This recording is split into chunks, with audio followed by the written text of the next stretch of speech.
Of course, my brother could not handle any kind of alcoholic drinks.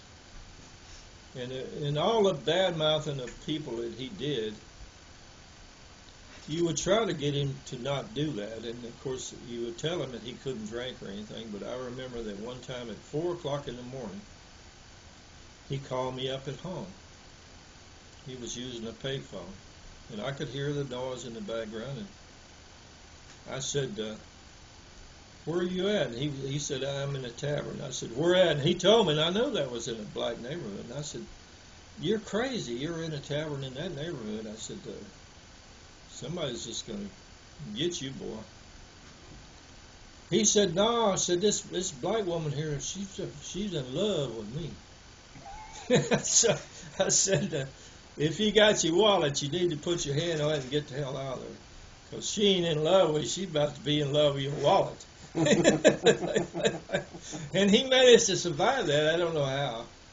But that was just the way he was, you know. And I know I've told you this story before, that anytime we went on vacation was always a pretty awkward moment for me, because I knew that he would not be around where I could get close to him, because I always wanted to go back to Alabama or go somewhere like go. This time he wanted to go to Nashville because he loved country music, especially Hank Williams stuff, you know, old-timey country music.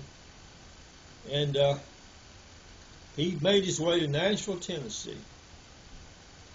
And he was going to see all the shows and everything. And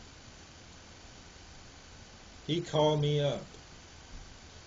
He said, I'm in a hotel in Nashville, Tennessee, and I don't have any clothes and I don't have any money. I said, what are you talking about? He said, I'm in trouble. I don't have any clothes and I don't have any money. I said, what happened? He said, I was walking down the sidewalk, and this woman came up in this big Cadillac, and she said, hey, boy, you want to ride? And I said, yeah, and I got in the car with her, and she told me we need to go to a motel, and we could really have some fun. And I thought that was a great idea, so she took me to this motel. And we get in there, and she tells me, said, you need to go in there in the bathroom and get yourself all cleaned up, and I'll get ready for you. When you come out, I'll be ready for you. So he takes off his clothes and goes in the bathroom and gets himself in the shower, and he's getting all showered up. Well, when he come out, the woman is gone, and so is his clothes. His wallet. The only thing it didn't take was his shoes. And he calls me up and wants to know what he can do.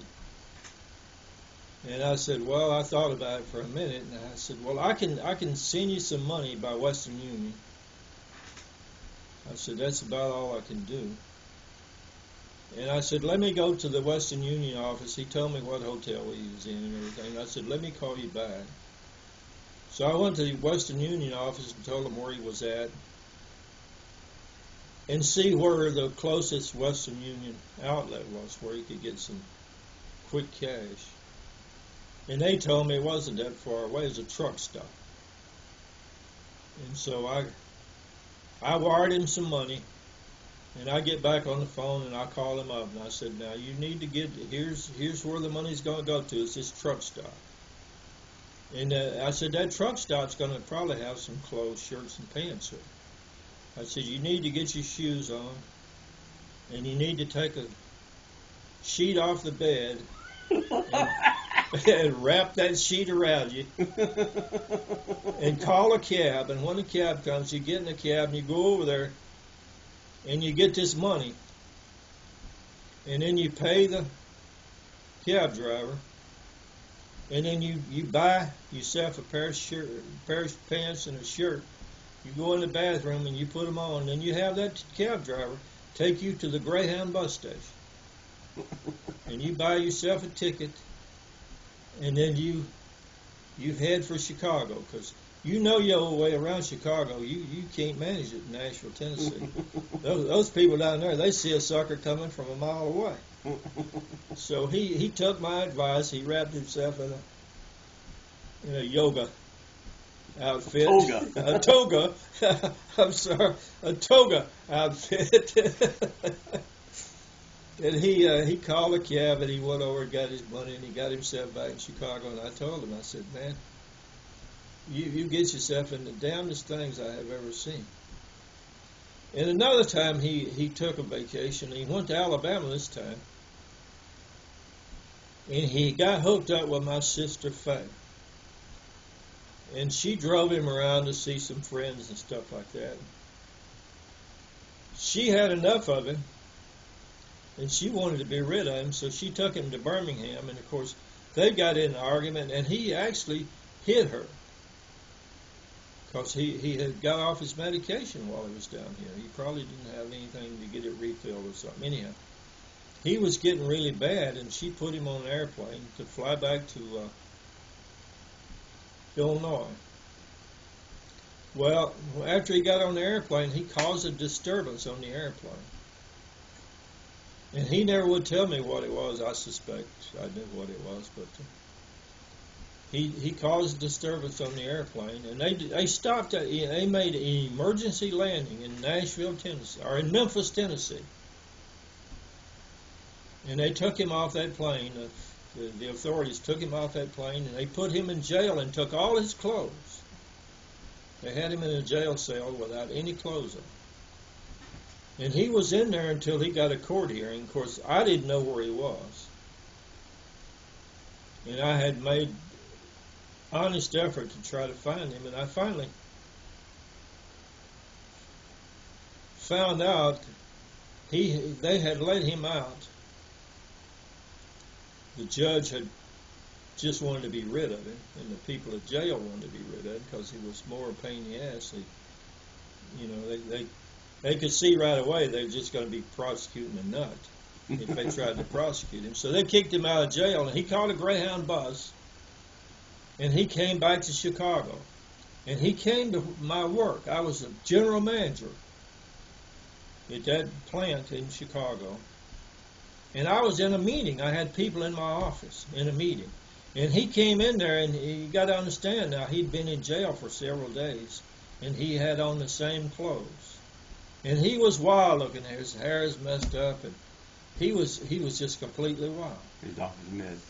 Yeah, and he came in that meeting, and the people in that meeting didn't know what to say, and I had to excuse myself and get out of the meeting. And I said, "You guys got to understand this is a family matter, and I just had to take care of it."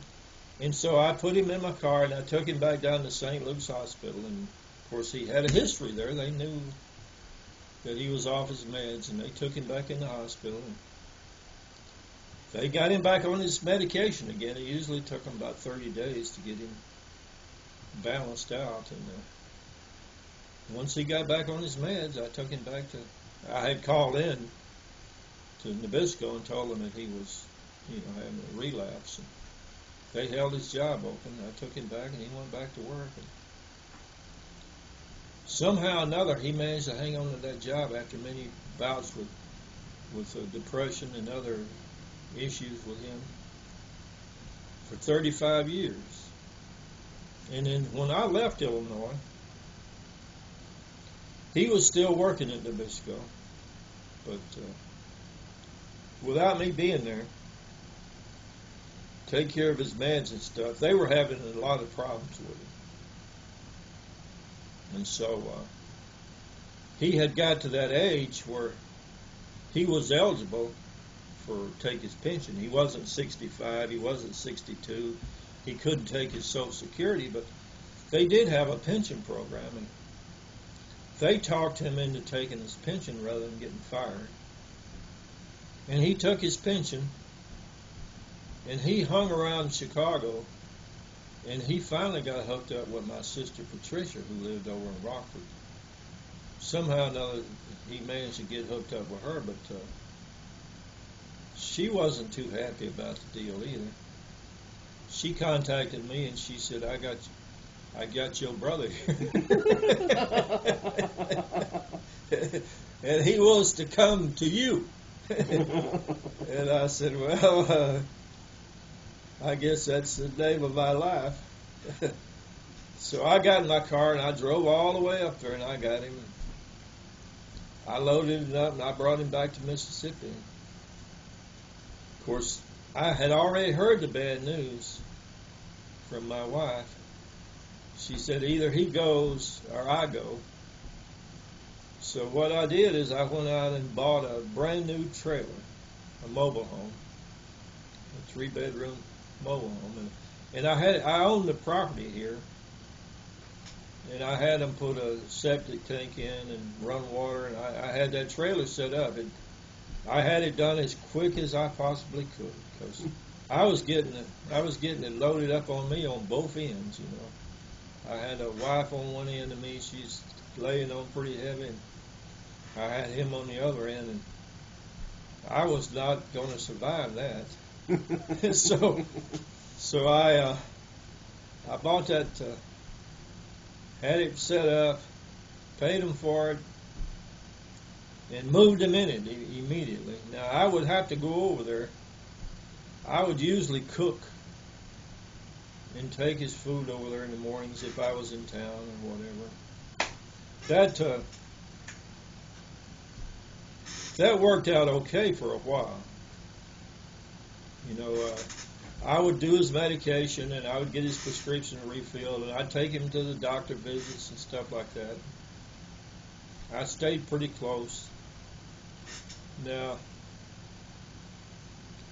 one year at Christmas time, or holiday time, my wife and I decided to go to Florida and visit my daughter, Judy. She was living in Florida at that time. And so we hired a woman, a black lady, and she had worked for my wife, a lot. She'd come over and done housekeeping and stuff like that. We were very comfortable with her, and she had agreed to come and live in our house while we were gone and watch after my brother. And she had a car and all of that, so we thought, well, we can get away and have a decent vacation, good holiday and all that. So we took off, got a plane, flew to Florida, and we're down there. Of course, my brother don't know where we're at. Nobody else knows where we're at. And about the second day we're gone, that black lady that was here, she's having a heart attack. And she called one of her sons or somebody, and said, I'm having a heart attack. And they tried to find out where she was, but she didn't give the information on the phone because she had that heart attack. And then they start searching for her. And of course, they knew she was over here in this area, but they didn't know where we're at. And they came and they saw her car in the driveway.